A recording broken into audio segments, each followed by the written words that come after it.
17వ అధ్యాయము దృశ్య భ్రమ తొలగేది ఎట్లా? శ్రీరాముడు కొంత విశ్లేషించి ఈ విధంగా అడుగుతున్నాడు. బ్రహ్మజ్ఞ విషంతో సమానంగా మమ్ములను అనేక యాతనలు పెట్టుచున్న ఈ దృశ్య జగత్తు స్వప్నానుభూతి వలె మిథ్యయే అయి ఉంటుంది అని మీరు చెప్పుచున్నారు కదా స్వామి. మీరు అత్యంత చమత్కారమైన విషయమే ప్రతిపాదిస్తున్నారు. ఇది స్వప్న సమానమే అయి ఉంటే మనుజునకు అనాది కాలం నుండి ఈ దృశ్యం విషయంలో విశ్వాసం ఎట్లా ఏర్పడుతోంది? మరొక విషయం, దృశ్యము ఉంటే ద్రష్ట ఉంటాడు. ద్రష్ట ఉన్నంత వరకు దృశ్యము కూడా ఉంటుంది. ఈ రెండింటిలో ఒకటి ఉంటే రెండవ దానితో సంబంధం ఏర్పడుతోంది. ఈ రెండింటిలో ఏ ఒక్కటి లేకపోయినా రెండవ దానికి ముక్తి కలుగుతోంది కదా. నేను అనుకోవటం ఏమిటంటే, దృశ్యబుద్ధి సంపూర్ణంగా నశించనంత వరకు దృశ్యము కనిపిస్తూనే ఉంటుంది. ఈ దృశ్యము మా దృష్టిలో ఉన్నంత వరకు మాకు ఇంకా జ్ఞానం లభించినట్లే అని. మొట్టమొదట దృశ్య జ్ఞానము కలిగి ఉండి మధ్యలో ఎదురుగా ఉన్నది నశించడం జరిగినా మరలా సంసార రూపమున ఉద్భవిస్తూనే ఉన్నది కదా. కాబట్టి మన ఎదురుగా ఉన్న ఈ దృశ్యము ఇక్కడి నుండి తొలగించినంత మాత్రం చేత అనర్థమగు బంధము తొలగుతుందని చెప్పలేం. ఎందుకంటే దృశ్యబుద్ధి ఉండియే ఉన్నది కనుక.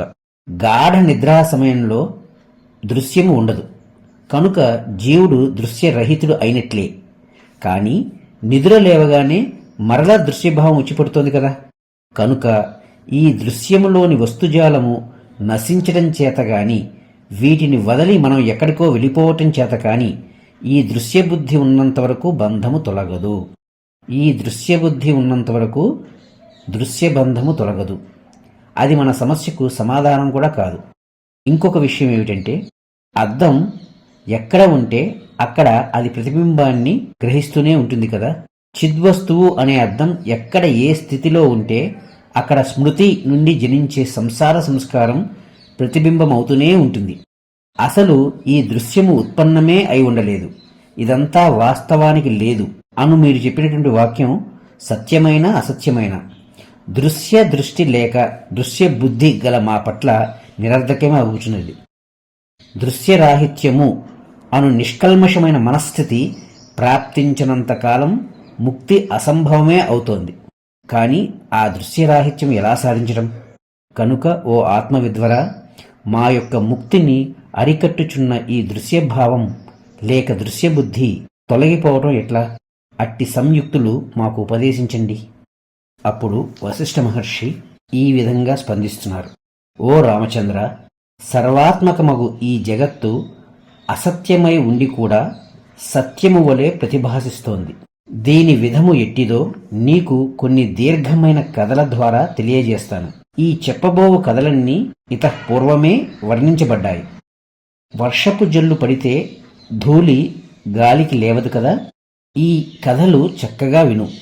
అప్పుడు దృశ్యబుద్ధి తనంతట తానే తొలగుతుంది. నీ మనోనగరంలో ప్రశాంతత వర్ధిల్లగలదు. మానవుడైన వాడు ఈ విధంగా గ్రహించాలి. ఈ జగత్స్థితి అంతా సంపూర్ణముగా భ్రమాత్మకమే. అది వివేకాదుల చేతనే సాధ్యపడగలదు. సర్వవేళలా బ్రహ్మవస్తువును ఒక్కదానినే చింతించుచూ వ్యవహరించాలి. మహాపాషాణమును అనగా ఒక కొండ రాయిని బాణము ఏమీ చేయలేదు కదా.